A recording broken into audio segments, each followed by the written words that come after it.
Hey guys, welcome to the Liberal Hive Mind, a channel solely focused on exposing the abundant hypocrisy of the left. Once again, CBS's Catherine Herridge, one of the top investigative reporters out there, comes out with the facts and comes out with the receipts. At this point in my mind, this whole thing is done and sealed, finished, over. Donald Trump states that he declassified all of the documents that he took with him. He clearly had the unilateral authority to do so as president. Lefties are arguing, no, of course not, that's not true. He's just saying that after the fact. If he declassified all of that, then why on the search warrant, on the third or fourth page, on the FBI's search and seizure receipt, were some of the boxes and some of the files listed as top secret, confidential, or classified? They're claiming Donald Trump thinks he's above the law and can just take things home as he pleases. No, Donald Trump, I believe, was clearly acting within the law. He was clearly advised by his legal team that he had the authority to declassify these documents and bring them home with him. He did so, and now Democrats are just coping. I'm taking Donald Trump at his word, but now even beyond that, Catherine Herridge comes with the receipts showing a presidential memoranda dating back to January 19th, 2021 and December 30th, 2020 that explicitly shows that Donald Trump did in fact go through the legal process as then president to declassify the documents that he's claiming the FBI is after. Folks, Catherine Herridge comes with the receipts, so let me show you guys what's going on with that, and then of course let's get into the coping and seething of the left. We've got some stuff to get into, so let's roll the tape. Alright friends, so take a look at this right over here from Catherine Herridge. Presidential Memoranda. Memorandum on declassification of certain materials related to the FBI's Crossfire Hurricane investigation. Issued on January 19th, 2021. That date is extremely important because that is the day before Joe Biden's inauguration. The day before Joe Biden was sworn into office, Donald Trump used his presidential authority to declassify and release all of these documents. Memorandum for the Attorney General, the Director of National Intelligence, and the Director of the Central Intelligence Agency. Subject: declassification of certain materials related to the FBI's Crossfire Hurricane investigation. By the authority vested in me as president by the Constitution and the laws of the United States of America, I hereby direct the following. Section 1. Declassification and release. At my request on December 30th, 2020, the Department of Justice provided the White House with a binder of materials related to the Federal Bureau of Investigation's Crossfire Hurricane investigation. Portions of the documents in the binder have remained classified and have not been released to the Congress or public. I requested the documents so that a declassification review could be performed and so I could determine to what extent materials in the binder should be released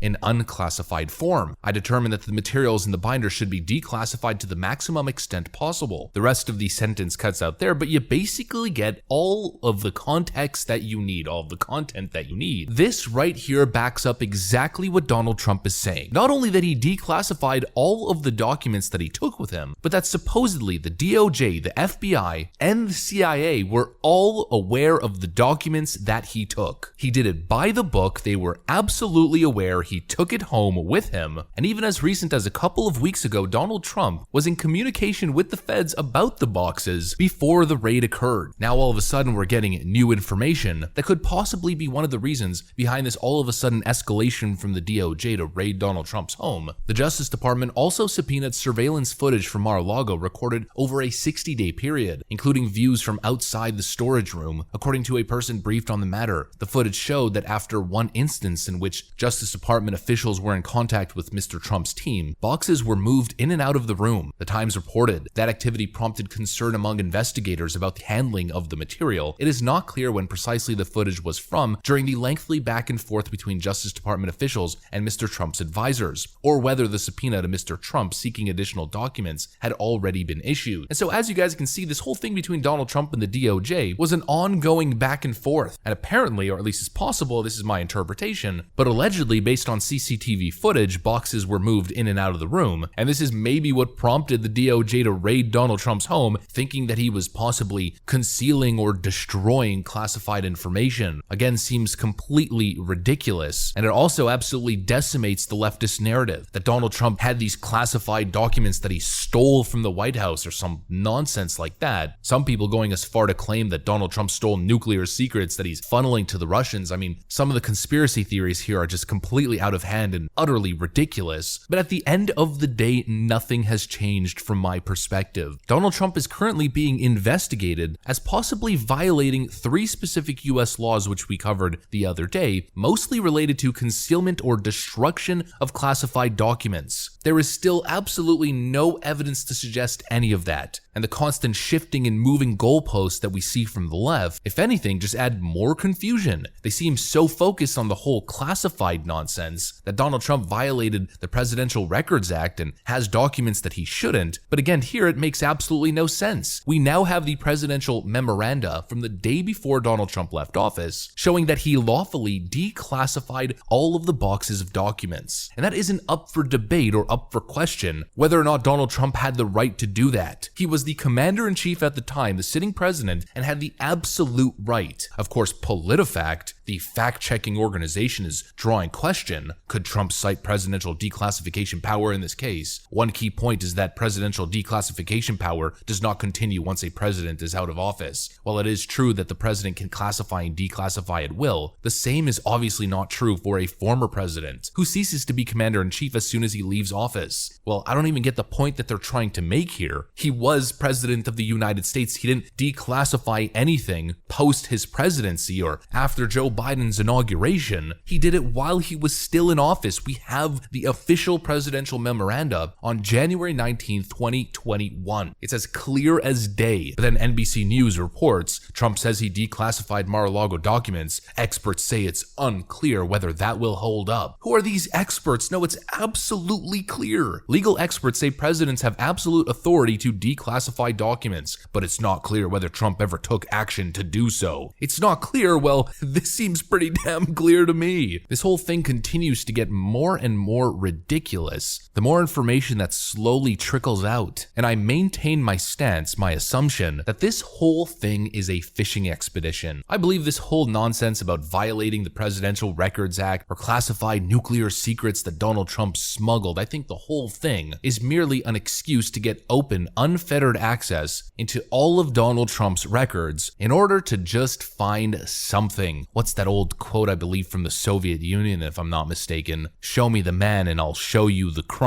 What they're trying to do is open up his closet and try to find as many skeletons as possible, and using the whole classified documents archives thing as a front, as an excuse. Why else would this utterly corrupt search warrant that Merrick Garland issued and Bruce Reinhart signed onto be such a wide sweeping net? We read the line from the warrant where Merrick Garland demands all documents and records from January 20th, 2017 to January 20th, 2021 through Donald Trump's entire 4 years in office. It's a fishing expedition to try to find something that sticks. It's the never-ending witch hunt. And to be completely frank here, I think the same people who are behind the whole Russiagate nonsense and the whole FISA warrant garbage are probably some of the same key figures, the same key shadowy figures behind this one as well. Stop Donald Trump at all cost. There is no way you can justify this warrant. They were in open communication with him about the documents that he had access to. They knew exactly where those documents were, and allegedly they were even in his house with him and told him where to store them and how to secure them. And then all of a sudden, out of nowhere, they raid him. A former president of the United States. Crazy stuff, folks. Bottom line, Donald Trump declassified all of those documents, and I believe he is once again clear of any wrongdoing. The endless witch hunt continues. I mean, it is endless after all. That's what I got for you guys, though. Hopefully you enjoyed it. If you did, make sure to leave a like and possibly subscribe to the channel if you're up for it. I'm gonna get back to work. I want to thank you guys for watching. I'll see you on the next one.